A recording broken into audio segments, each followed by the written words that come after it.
So I apologize, it is a little windy. If it's a little bit too noisy, I'm sorry, but I wanted to come out here and if you guys have been following the channel for the last few weeks here, you'll know that we had a litter of pigs that we had some problems with. There were 10 or 12 of them delivered, and then we had 3 of them that had gut health / nursing issues that died.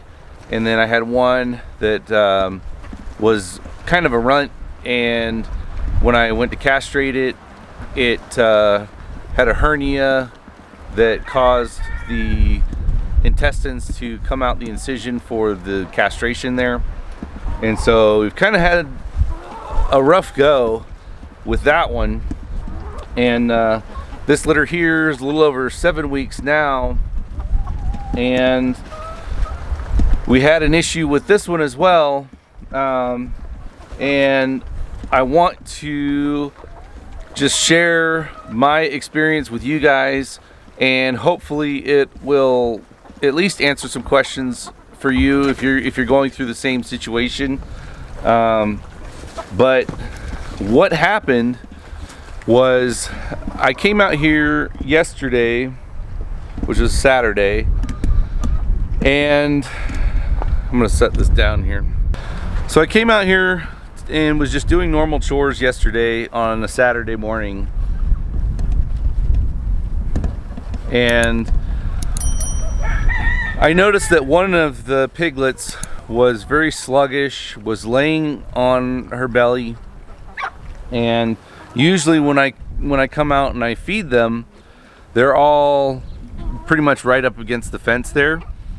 And she was not getting up really. I noticed that she was bloated a little bit.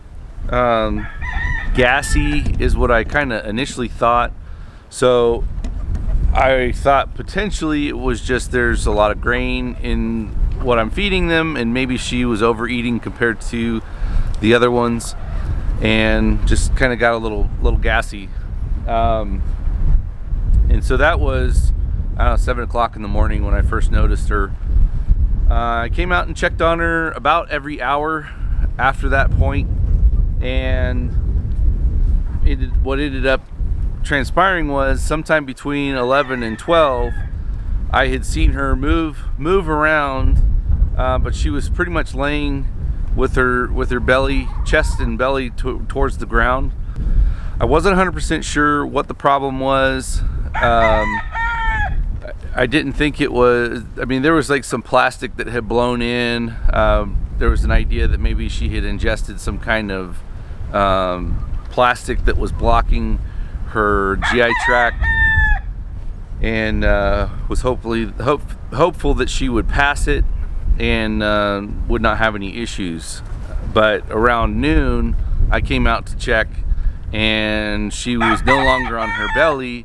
She was laying on her side, which most times, unless you know that the pig is sleeping, that's not a good sign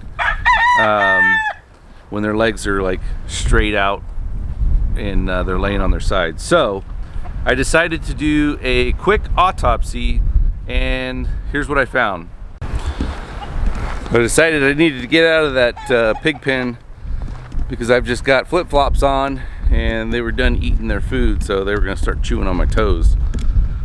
But anyway, what I found when I cut the pig open was there was a very, very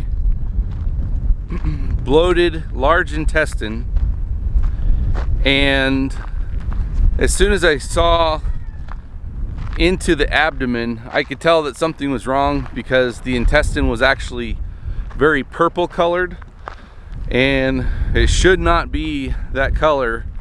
So it was alarming from that point for me, just with the eyeball test, and I still wasn't 100% sure what the problem was, or even what the potential issues were. I was just kind of gathering information, and I was primarily looking to see if there's any kind of obstruction somewhere in the gastrointestinal tract.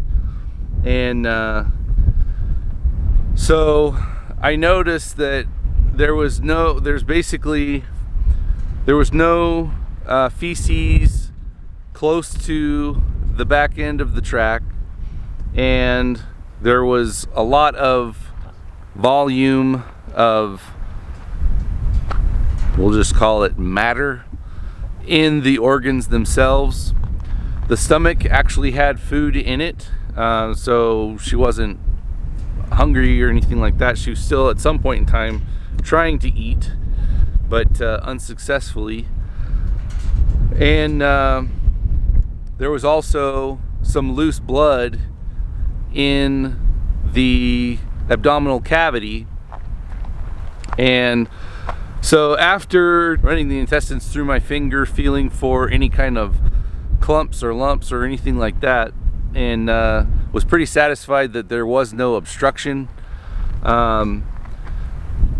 I went back inside and I did some research, and essentially what I found is something called twisted gut, and it's one of the main causes for growing pig death, and very quickly acting death as well.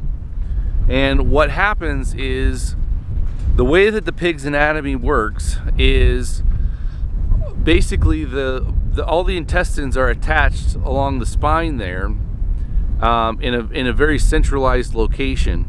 And because pigs are such fast-growing animals, what can happen, and what ended up happening with this pig, is that the intestine basically rotated around and pinched off the blood supply to majority, if not all, of the large intestine, and it began to go septic, rot, whatever, and then at some point in time that actually kills the pig.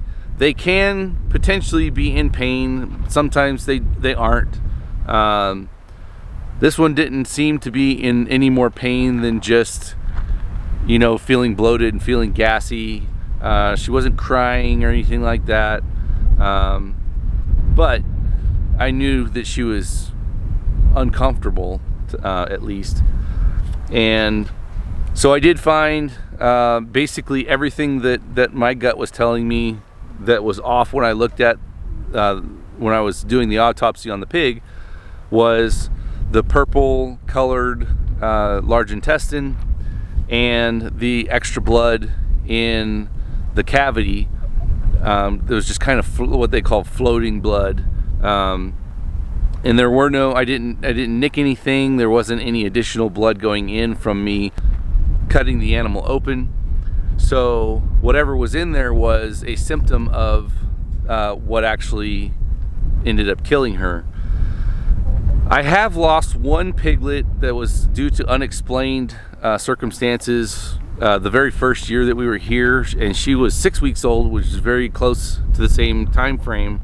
Was a smaller piglet because it was a 100% guinea hog, but very similar circumstances. All of a sudden just became lethargic one day and kind of wasn't really being reactive, even though it had been under a heat lamp. I thought it was maybe just a cold or something like that, and she ended up kind of just wandering out from the hog barn and dying out in the cold on a January day.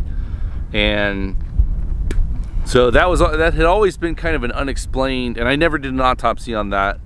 I didn't have all the equipment and everything that I have now, so I just wasn't able to do that at the time. But some of the things line up. It's possible that would explain that situation. However, this one I'm very confident this is what happened. And the one thing that is notable is that it is, like I said, it's very common. It's one of the highest causes for young pig death, and there's only so much that you can do to try to mitigate that, and most of it just has to do with bad luck with it happening. If you think about just, the organs just shift around, it can happen. They can just like jump up startled, when they're playing with their siblings or something like that in the bottom of a pile and moving around, and it just gets twisted up and the pig dies. It's very bizarre, but I just wanted to share that. If you do have something similar to that and you just have a piglet that all of a sudden dies within a relatively short period of time, and it can be as quickly as an hour from what I was reading, or even half an hour from walking through your area and checking on your animals, and then all of a sudden you come through and you find a dead pig. I would encourage you to do a quick autopsy and look for those same signs. Look for that purple large intestine that's full of gas, and like I said, the extra loose blood. The purple bloated intestine is going to be the main indicator. The other one's just kind of more of a supporting evidence. But anyway, we ended up, long story short, we did end up losing another pig. So we were down to 6 of Tootsie's piglets, and we still have our 8 piglets that are doing well.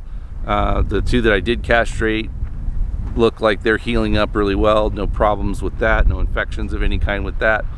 And I do have Tootsie still in, and I did notice even on the first night that I left her in there and pulled these other ones out for weaning,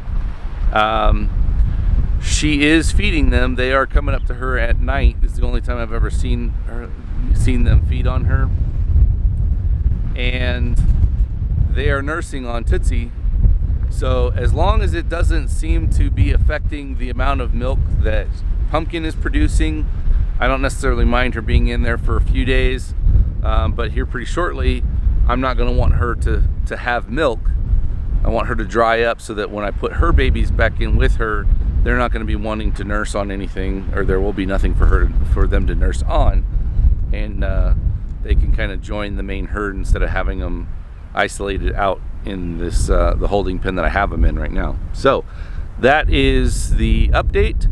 Not great news, but something to learn from, and hopefully it will help somebody out there to help diagnose the situation they might be going through. And if that is helpful to someone, I would be grateful to share that information. If you like this video, please give us a thumbs up. If you haven't already, please consider subscribing to our channel and click the bell notification so that you're notified of future videos when they come out. As always, thanks for joining us, and God bless.